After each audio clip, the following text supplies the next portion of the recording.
बुबा यो दसैँमा चिन्दै पर्ने खसी काट्दै पर्ने मिठाई खाँदै पर्ने हो र आफ्ना रिजनअनुसार दसैँ मैदाने आइहाल्छ नि हुन्न र बुबा ओ शाबास कति राम्रो विचार थियो धेरैहरूले देखासिकी गर्ने गर्छन् र फजुल खर्च पनि गर्छन् कहाँ त्यसो भनेर हुन्छ यो पालि त घरमा एउटा सिँगै खसी काट्नुपर्छ बोर पनि काटिएन यो पालि त साँच्ची मलाई एउटा नयाँ जुत्ता प्यान्ट ज्याकेट पनि चाहिन्छ अनि मोबाइल साथीहरूसँग घुम्न जानलाई मलाई 10,000 खर्च पनि चाहिन्छ बाबु हामी गरिब छौँ सकेको त गरिहाल्छौँ नि बाबु बुवाको पनि रोजगार छैन हामी यसपालि दसैँमा अरूको देखासेखी गरेर फजुल खर्च नगरौँ छोरा आफ्नो घरको क्षमता कति छ त्यतिले नै अहिलेको दसैँ रमाइलो गरौँ न हुन्न र कहाँ त्यसो भनेर हुन्छ लाउनै दिन नसक्ने खाना दिन नसक्ने मान्छेले किन जन्माएको त छोराछोरी होइन आजकलमा केटाकेटी के साह्रो ठुलो भएका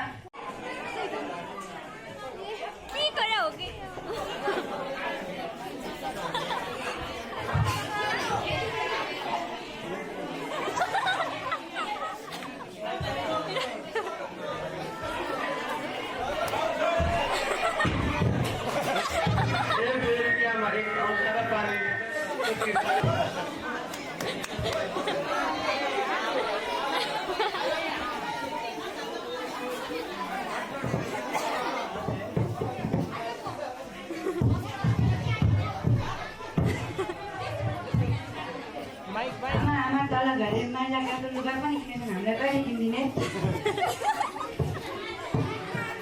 छोराछोरी पनि कति कराएको होला आफूलाई एक्सपिरियन्स छैन तिम्रै बाउलाई गएर सोध हामीले लुगा कहिले किनिदिने बा कति कराउन सक्यो होला त्यो पोरै किन्ने लुगाले तिमीलाई त्यसैले सुहाउँछ त अहिले यो फजुल खर्च किन गर्नु के छ बाबा किन निराश हुनुभएको नमस्कार कृष्ण भाइ के हुनु नि दसैँमा देखिँदैछ घरमा खर्च चलाउनु पर्ने के बन्धन हो के हुनु बाबु उही दसैँको नि दसैँमा छोराछोरीलाई नयाँ लुगा चाहियो रे लुगा किन्नलाई पैसा छैन पैसा नेपाल राष्ट्र ब्याङ्कले छापेकै छैन कसरी हाल्छ पैसा पैसा त अब नभए नि छोराछोरीलाई पोहोरकै लुगा लाउनुपर्छ नि लाउनुपर्छ नि त्यसैले बाबु तिमीसँग नि पैसा छैन तिमीलाई मागौँ भने मसँग नि पैसा छैन त्यसैले बाबु छोराछोरीलाई यसपालि निराश त पार्नु हुँदैन थियो दसैँमा के गर्नु तर मसँग पैसै छैन त्यो त सही हो तर अरू कुरो तिम्रो भन्दा पनि दुःख लाग्दो कुरो यहाँ हुर्मुस भएको छ बिचरा दसैँकै मुखमा छोरा विदेश जान लागेछ अब विदेश जानलाई पनि नेपालमा बसेर पनि रोजगार भने रोजगारै छैन विदेश नगए पनि सुखै छैन अब एक त अरू कसैको जो कोहीको भए पनि छोरा विदेश जाँदा दसैँकै मुखमा कति खल्लो हुन्छ अब आफ्नै साथी झुर्मुस सधैँभरि एउटै थालमा खाएर बसेको जस्तो साथी छ अब यसको दसैँ कति खल्लो हुने भयो होला हो नि भाइ नेपालमा स्वरोजगार छैन कतै तर नै जानुपर्ने हो नि के गर्नु स्वदेशमा रोजगार भएको भए स्वदेशमै बस्छ नि के गर्नु स्वदेशमै काम ल त दाजु भोलि छोरा जाने भन्नुभयो भनेको छ तिम्रो छोरा त विदेश जान त गयो मेरो छोरा नै छन त छ नि तर के गर्नु मेरो चाहिँ लफङ्गा छोरा जति विदेश जाऊ भन्छु मान्दै मान्दैन उल्टै मलाई खबर जसरी कराउँछ अब के गर्ने त बाबु तिम्रो छोरा त राम्रै छ ज्ञानी छ समस्या बुझेरै विदेश जान लागेको हो त्यसैले बाबु तिम्रो छोरालाई राम्रै विदेश पठाउनु है हस् दाइ हस्